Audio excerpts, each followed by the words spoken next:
Penasaran nggak sih gimana caranya Google Maps bisa menampilkan data akurat seperti data kemacetan lalu lintas?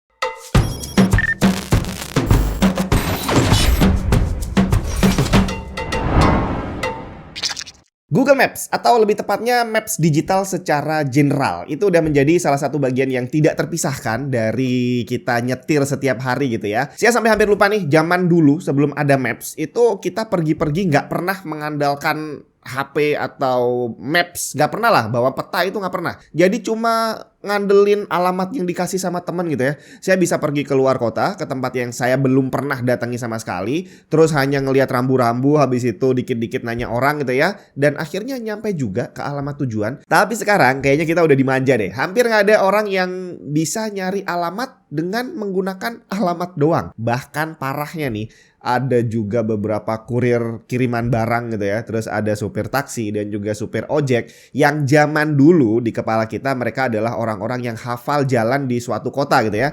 Ternyata banyak di antara mereka yang sekarang justru mengandalkan Sherlock. Padahal udah dikasih alamat lengkap bre, masih minta di Sherlock. Dan harus tepat. Begitu rumahnya meleset 2 rumah gitu ya, udah marah-marah. Nggak jelas juga nih. Tapi semua itu wajar. Namanya kita udah dimanja dengan teknologi, otomatis kita udah nggak pengen lagi menggunakan teknologi jadul gitu ya. Sejak ditemuin komputer, siapa sih yang masih mau pakai mesin ketik gitu kan? Tapi ternyata Google Maps bukan cuma bermanfaat untuk nunjukin alamat. Ada satu fitur yang sangat berguna, nunjukin jalan lagi macet atau enggak, biar kita bisa cari jalan alternatif yang lain. Dan data yang ditampilkan sama Google itu akurat bre. Kalau kamu ngelihat di map gitu ya, warnanya merah, wah berarti ada kemacetan di situ. Dan kalau kamu tetap nekat masuk ke area yang merah tadi, hampir bisa dipastikan kamu bakal terjebak macet. Tapi gimana caranya Google bisa menampilkan data dengan akurat live lagi? Ada yang bilang bahwa kemacetan lalu lintas itu bisa ketahuan karena dilihat dari satelit, pakai kamera dari atas gitu ya kelihatan. Tapi kok kayaknya terlalu ngayal gitu ya.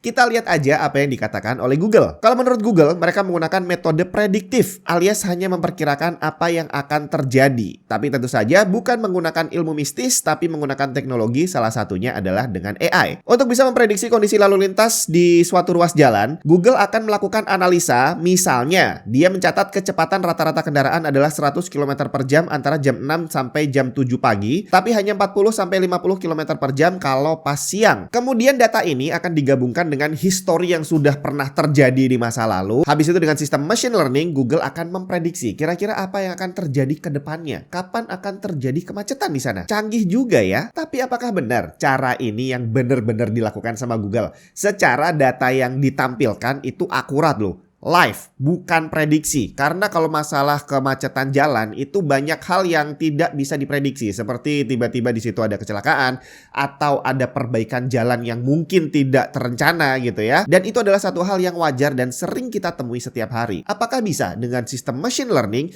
mereka memprediksi hal seperti ini? Atau jangan-jangan ada cara tersembunyi yang tidak disebutin sama Google? Pernah saya ngobrol sama satu orang teman dan dia cerita bahwa tiap hari dia lewat satu jalan di mana jalan itu di map itu kadang-kadang muncul warna merah. Jadi di ujung jalan berapa ratus meter ke depan itu udah muncul warna merah. Tapi karena dia nggak ada alternatif lain, memang harus lewat situ, ya sudah akhirnya dia tetap bablas aja. Dan ternyata jalannya sepi, nggak ada kendaraan dalam jumlah terlalu banyak, nggak ada perbaikan jalan, nggak ada kecelakaan, nggak ada apa-apa. Tapi di mapnya warnanya merah. Dan ini kejadian bukan cuma 1-2 kali, tapi sering bre. Kok bisa? Nanti bakal saya ceritain. Tapi yang pasti kemungkinan ini berhubungan dengan sistem AI yang kayaknya bukan menjadi satu-satunya yang dilakukan oleh Google. Sistem AI tadi tercantum di Google Blog yang ditulis oleh Product Manager Google Maps tanggal 3 September tahun 2020. Apakah dia bohong? Kemungkinan sih enggak. Cuma dalam satu artikel aja dia nggak mungkin menjelaskan banyak hal. Akan ada banyak hal lain yang bisa diceritakan tapi dalam artikel yang terpisah. Salah satunya ada satu artikel lagi yang menyebutkan bahwa awalnya Google Maps bekerja sama dengan pengelola traffic sensor di banyak negara. Jadi ada nih di beberapa negara maju, nggak tahu di Indonesia ada atau enggak, itu suatu perusahaan yang dia fungsinya adalah masang banyak sensor di jalan untuk merekam banyak hal yang berhubungan dengan lalu lintas. Ada yang dalam bentuk radar, sensor inframerah, laser, dan sebagainya, di mana tugasnya adalah mendeteksi dimensi kendaraan yang lewat dan kecepatannya, terus mengirim datanya ke server. Dan dari data itulah Google bisa menampilkan kondisi lalu lintas secara live dan bisa kita lihat langsung di Maps. Kelemahannya cuma satu, Tidak semua tempat punya sensor seperti ini. Akhirnya Google mencari cara lain. Di tahun 2009, Google memulai sesuatu yang mereka sebut crowdsourcing untuk meningkatkan akurasi data lalu lintas yang ditampilkan. Dari namanya crowdsourcing, kayaknya kita udah bisa nebak deh bahwa sumber datanya adalah dari orang-orang yang secara sukarela memberikan data kepada Google. Dan tebakan kita benar, bre. Tertulis di blog Google bahwa saat kamu menggunakan Google Maps di smartphone, yang berarti kamu mengaktifkan location detector, maka smartphone kamu akan mengirim data kecil ke server Google untuk memberitahukan status, lokasi, dan juga kecepatan kamu saat itu. Dan jika yang mengirim data ini ada banyak, maka Google bisa mengumpulkan semua data tadi untuk disimpulkan menjadi kondisi lalu lintas sebuah jalan. Nah, ini baru lebih masuk akal dibandingin sistem AI ataupun sistem traffic sensor yang barusan dijelasin. Tapi ternyata hal ini belum menjawab apa yang dialami sama teman saya tadi, bahwa di jalan itu sepi, bre, gak ada yang pakai kendaraan. Tapi di Maps kok merah ya? Apakah berarti sistem Google ini kurang bagus? Ya bisa aja, karena tidak ada sistem yang sempurna. Tapi kalau kita telaah lebih lanjut lagi, ternyata ada satu alasan yang sepertinya lebih mengkhawatirkan. Tadi Google bilang bahwa dia hanya mengambil data dari orang yang secara sukarela nyalain Maps kemudian mengaktifkan location detector. Nah, kita berhenti dulu di sini. Kalau kamu lagi beraktivitas setiap hari berangkat kerja, terus pulang kerja, makan siang, berangkat sekolah, pulang sekolah, itu kamu hanya pergi mengikuti jalur yang tiap hari kamu sudah hafal ya.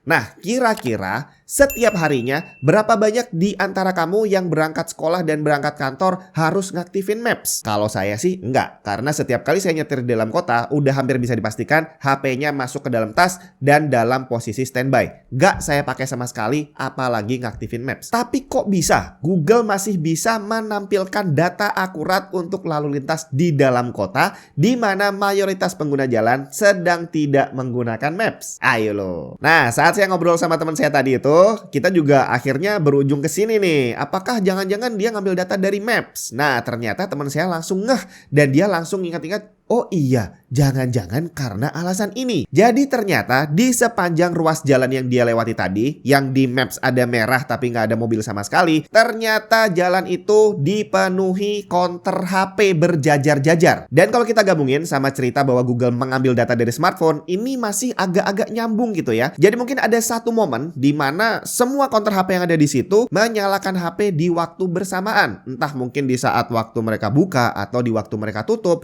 Dan akhirnya sistem Google akan menangkap bahwa ada banyak smartphone di sepanjang jalan itu. Masuk akal sih, tapi kalau misalnya hal ini benar-benar terjadi, artinya Google mengambil data kita tanpa seizin kita. Lihat nih, ada satu berita yang beberapa waktu lalu sempat saya baca, bahwa Google terbukti bersalah mengambil data lokasi user secara diam-diam walaupun user mematikan fitur tersebut. Nah lo, ketahuan akhirnya bagaimana dia bisa menampilkan data lalu lintas dengan akurat live. Tapi mungkin banyak di antara kita yang masih bodoh amat dengan masalah itu. Ya udahlah, terserah mau diambil datanya juga nggak masalah. Yang penting kita bisa dapat data dengan akurat dan kita terbantu dengan itu. Masalah privacy untuk orang Indonesia kayaknya masih belum menjadi prioritas. Tapi ternyata kalau semisal kita udah mulai aware bahwa privacy kita kalau data diambil itu terganggu dan bahwa data itu bisa dimanfaatkan untuk hal-hal yang nggak bener gitu ya dan merugikan kita, maka kita juga bisa mendorong pemerintah untuk mulai melindungi privacy kita. Seperti contoh di berita tadi, disebutkan bahwa warga Arizona sudah mengajukan tuntutan sejak tahun 2020